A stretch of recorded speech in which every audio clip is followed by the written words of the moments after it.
trips again next year, perhaps with 90 up the following year. That was from the Harbour Master, or the Deputy Harbour Master, who was with us yesterday. So the cruise ships will continue ahead. But we've had some other wonderful celebratory occasions. We've had the opening of Anuku, where our Mayor and Andrew and I attended, which was a lovely occasion in a magnificent setting. And I just have to say that if you get the opportunity to go and have a look what they've built there, and do get all of your meetings or people that want to have conferences going to that facility.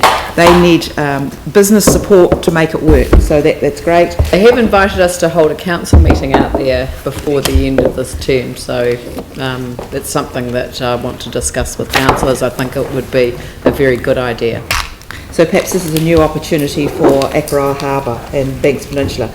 The Gaiety was reopened, and you will have seen a magnificent photograph of our Mayor in the Bay Harbour News with a wonderful smile all over her face, enjoying the occasion. So thank you to all of those, Paul and Andrew, and the contingent of staff that came over to be with us at that occasion.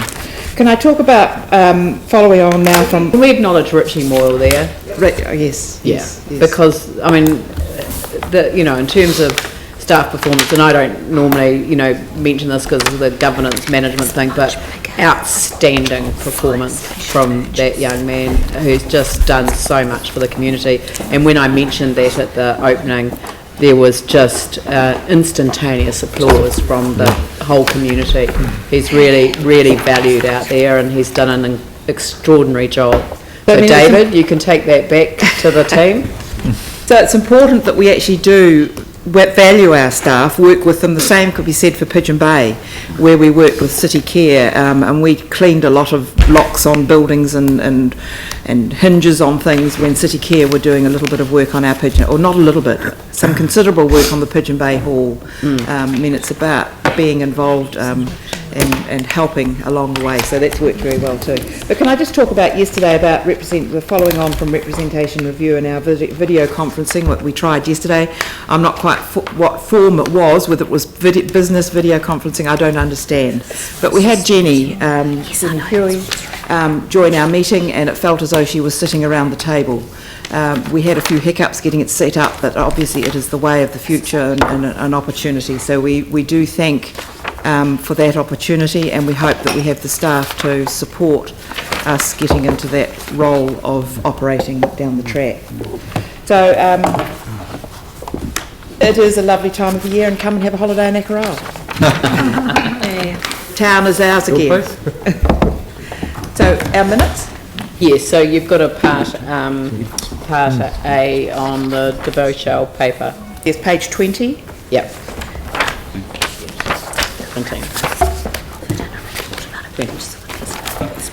So would someone like to move that? Andrew, seconded Tim.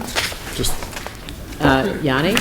one brief comment, just again to acknowledge the awesome work that went into the Gaiety, but also think it's important to acknowledge the Friends of the Gaiety, who did a huge amount of work actually before the earthquake and have spent a lot of time working with our staff over the restoration. So just wanted to place that on record as well. Thank you. Yeah, they were certainly acknowledged on the night. Yes, we had a lot of fun. Yeah.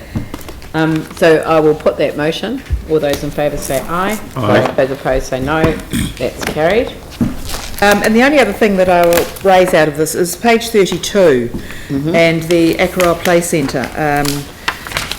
Our play centres we haven't got many play centres on Banks Peninsula, but it's important that we actually remember the history behind a lot of our buildings in Akaroa that have actually come to the council's ownership by the community actually building them and doing it many years ago, not recently, because we're very aware now that any facility we don't need to ask the council to maintain them, but these have come back from history that come to the table, and the community still feels as though they've got some ownership around it, so that we're just asking for consideration of the history of these and the background of these facilities be considered when rental charges are decided. So hope that will be taken into consideration. Thanks very much. So that's a set of minutes to be received. Andrew Turner, seconded Glenn Livingston. I'll put that motion. All those in favour say aye. Aye. Opposed say no. That's carried. Thank you very much. Then thank you for coming over again, Pam. I've got a full day of activity, so it doesn't matter. So the next one is Lyttelton Mount Herbert Community Board minutes, and they're moved by Andrew Turner and seconded by Tim Scandrett. I put that motion. All those in favour say aye. Aye. Opposed say no. That's carried.